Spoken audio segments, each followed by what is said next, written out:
لا الہ الا اللہ کی آواز آ رہی ہے تو آپ کے دل کے دھڑکنے سے محمد رسول اللہ کی آواز آ رہی ہے۔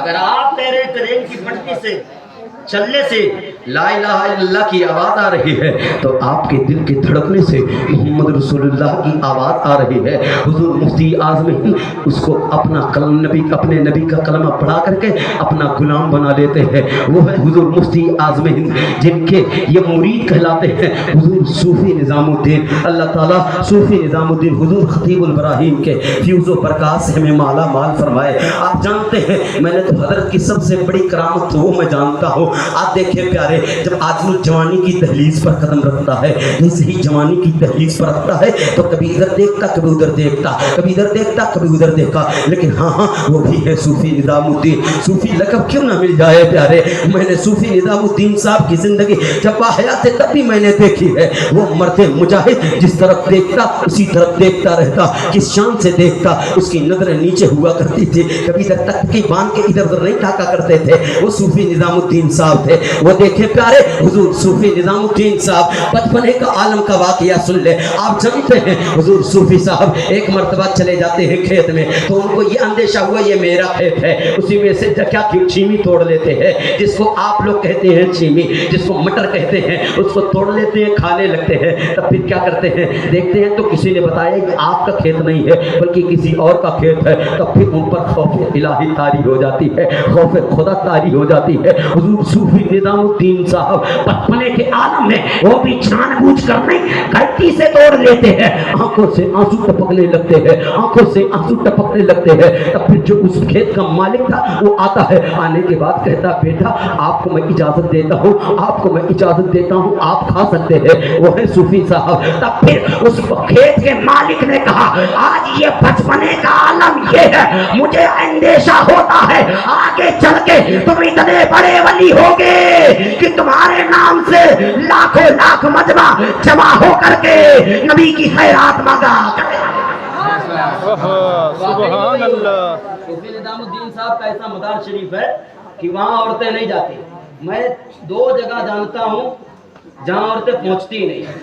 ایک ہے بارگاہ اعلیٰ حضرت میں، جب وہاں کا عرس ہوتا ہے وہاں عورتیں نہیں دکھائی دیتی۔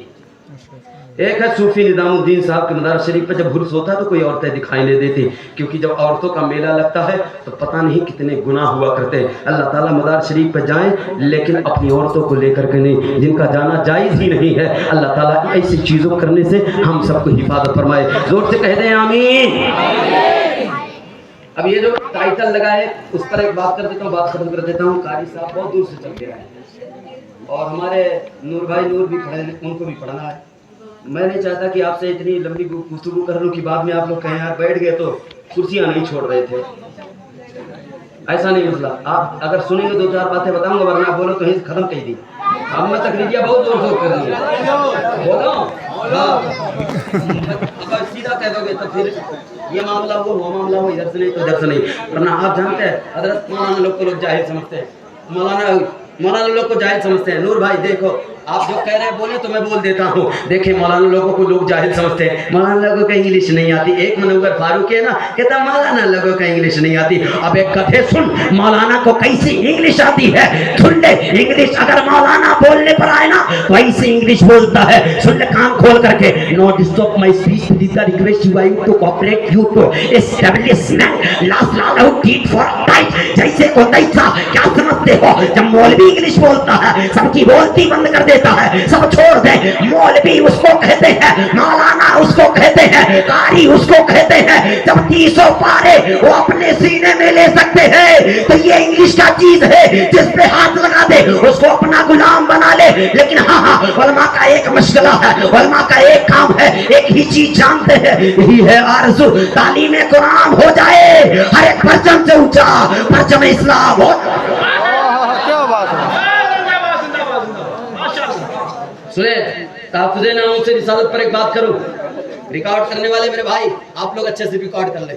میں بہت بڑا جملہ استعمال کرتا ہوں، جو میرے آقا کی بارگاہ میں گستاخی کیا، میرے آقا کے بارے میں الٹا سیدھا بکا، کان کھول کر کے سن لے۔ یہ میں اپنی طرف سے چیلنج کرتا ہوں، کسی کی طرف سے نہیں، اپنی طرف سے۔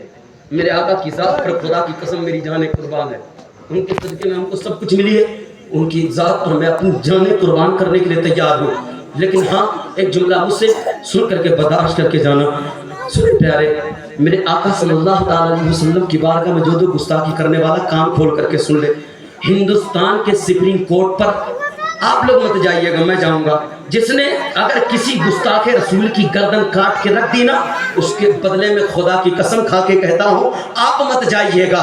جہاں گستاخ رسول کی دیکھیں گستاخی کرتے ہوئے وہیں اس کی گردن مار دیں. مارنے کے بعد آپ لوگوں کو میں کہتا ہوں پولیس گرفتار نہ کرے, کہہ دینا مولانا کامران نظری صاحب نے کہا تھا میرے بدلے میں وہ جائیں گے جیل میں, میں جیل میں جانے کے لیے تیار ہوں. لیکن جہاں جہاں میرے آقا کے گستاخ کو پاؤ فوراً اس کی گردن مار. ہاتھ اٹھائے کون کون مارے گا؟ سب لوگ نا, میرے آقا کو کہتے میرے آقا کا کہتے رہے. اس لیے میں کہتا ہوں, اب میں نہ کہہ دیتا ہوں, آپ لوگ بولیے گا میں کہوں گا من سبا نبیان فقتلو, آپ لوگ کہو گے فقتلو. من سبا نبیان بالو فقتلو, ہاتھوں کو اٹھا کر بولو یار من سبا نبیان, من سبا نبیان. گستاخ رسول کی ایک سزا, وہ سزائے اور سزا نہیں. حضرت امام مالک نے کہا تھا, حضرت امام مالک کہتے ہیں دو آدمی میں سے ایک آدمی زندہ رہ سکتا ہے, یا تو میرے نبی کا عشاق زندہ رہے گا, نبی کے ماننے والے زندہ رہیں گے, یا تو جو نبی کو الٹا سیدھا بکتا وہ رہیں گے. دونوں ایک ساتھ زندہ نہیں رہ سکتے. حکمت پوچھی گئی ان سے حضور یہ معاملہ کیسے؟ اب پھر کہتے ہیں گستاخ رسول اگر زندہ رہے تو تمہیں تو بے موت مر جانا چاہیے, ورنہ یہی میدان محشر ہوگا. میرے آقا خود پوچھیں گے اور خدا خود اپنے محبوب کی طرف سے پوچھے گا. میرے آقا کی گستاخیاں ہوتی رہی, میرے محبوب کو برا بھلا کہا جاتا رہا, تم اپنے بستروں میں آرام کرتے رہے, تم اپنے گھروں میں سکون سے رہتے تھے. لیکن ہاں اب میں آپ کو جملہ دے کے بات ختم کرنے کے قریب چلتا ہوں. دیکھیں پیارے, میرے آقا کی ذات پر ہر چیز قربان کرنے کے لیے تیار رہا کرے. یہ مت نعرہ لگائے ہم گستاخ رسول کو ہمیشہ گردن اتارنے کے لیے تیار ہو, لیکن ہاں نعرے کے ساتھ ساتھ دعویٰ نہیں دلیل بھی رکھا کرے. جہاں پا جائیں یہ مت دیکھیں ہم کو جیل ہوگا, یہ مت دیکھیں ہماری پکڑ ہوگی, یہ مت دیکھیں ہم کو گرفتار کیا جائے گا, بلکہ مفتی سلمان ادری صاحب نے اپنی زندگی جو نبی کی ذات پہ لگائی ایسے مقبول ہوئے. پوری دنیا اگر ان کو جانتی ہے تو ان کو ایک ٹائٹل دے کے جانتی ہے, تحفظ ناموس رسالت, وہ ہے مفتی سلمان. اتنے مقبول ہوئے,